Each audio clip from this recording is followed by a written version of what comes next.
ঢল ও বৃষ্টি কমে আসায় তিস্তার পানি বিপদসীমার নিচ দিয়ে প্রবাহিত হচ্ছে। এর জেরে বিভিন্ন নিচু এলাকা থেকে পানি নামতে শুরু করেছে। পানি উন্নয়ন বোর্ড জানিয়েছে, তিস্তার পানি ডালিয়া পয়েন্টের ৪৫ সেন্টিমিটার ও কাউনিয়া পয়েন্টে ৬ সেন্টিমিটার নিচ দিয়ে প্রবাহিত হচ্ছে। এদিকে টানা ২ দিনের বন্যায় লালমনিরহাট ও নীলফামারীর নদী তীরবর্তী নিচু এলাকা প্লাবিত হয়েছে। ডুবে যায় ধান ও সবজির ক্ষেত। তবে পানি নামতে থাকায় ফসলের ক্ষতি হবে না বলছে কৃষি বিভাগ। পানি নামছে রংপুরের গঙ্গাচড়া, কাউনিয়া ও পীরগাছা উপজেলার নিচু এলাকা থেকেও। তবে এখনো দুর্ভোগে এলাকার প্রায় ২০,০০০ মানুষ। এদিকে ভাঙন রোধে স্থানীয় জনপ্রতিনিধিদের সতর্ক করার পাশাপাশি জিও ব্যাগ প্রস্তুত রাখার কথা জানিয়েছে পানি উন্নয়ন বোর্ড।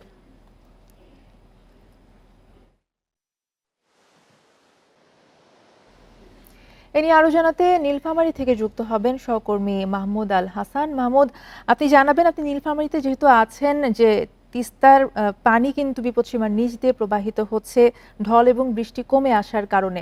নীলফামারীর অবস্থা জানাবেন এবং ভাঙন রোধে আসলে কোনো ব্যবস্থা নেওয়া হয়েছে কিনা এখনো পর্যন্ত।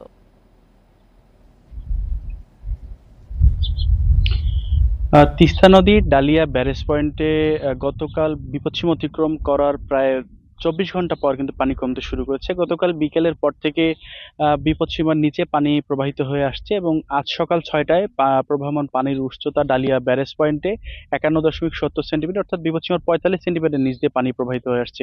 আসলে উজান থেকে নেমে আসা পাহাড়ি ঢল এবং ভারী বৃষ্টিপাতে এই এই সিজনে পঞ্চমবারের মতো যে বন্যা, সেই বন্যা কিন্তু নীলফামারীর ডিমলা এবং জলঢাকা উপজেলার প্রায় ১০টি ইউনিয়নের নিম্নাঞ্চল প্লাবিত হয়ে ফসলের ক্ষয়ক্ষতি হয়েছে। এখানে ধান, আগাম, সবজি এবং সহ নানাবিধ ক্ষয়ক্ষতির সম্মুখীন হয়েছে কৃষকরা। কৃষকরা বলছেন যে দীর্ঘস্থায়ীভাবে প্রায় ৪৮ ঘন্টার বেশি সময় ফসল ডুবে থাকার কারণে তারা ক্ষতির আশঙ্কা করছেন। তবে কৃষি বিভাগ বলেছে যে এই পানি নেমে গেলে আসলে তেমন কোনো ক্ষতি হবে না। পাশাপাশি কিন্তু লালমনিরহাটের পাটগ্রাম, হাতীবান্ধা, আদিতমারি এবং লালমনিরহাট সদরের প্রায় ১৫,০০০ মানুষ পানিবন্দী হয়ে পড়েছে। নিম্নাঞ্চলে পানি উঠে রাস্তাঘাট কিন্তু চলাচল অযোগ্য হয়ে পড়েছিল। পানি এখন নামতে শুরু করেছে। গতকাল দুপুরের পরে কিন্তু লালমনিরহাট সান্তাহার যে রেল লাইনের প্রায় আধা কিলোমিটার জায়গায় পাথর সরে যায় এবং সেখানে রেল রেল বিভাগের কর্মকর্তারা তাৎক্ষণিক কিন্তু স্বাভাবিক করার জন্য কিন্তু তারা সংস্কার কাজ চালিয়েছে। একইভাবে কিন্তু লালমনিরহাটে কিন্তু পানি নিম্নাঞ্চল থেকে নামতে শুরু করেছে।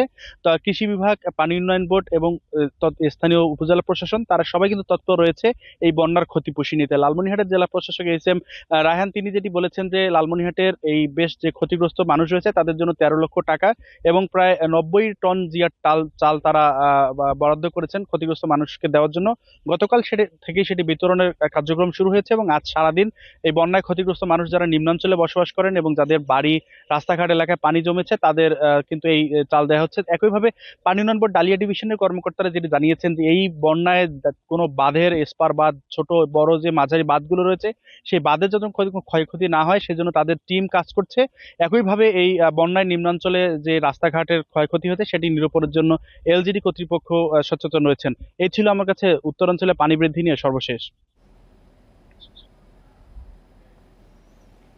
মাহমুদ আল হাসান জানাচ্ছিলেন নীলফামারী থেকে।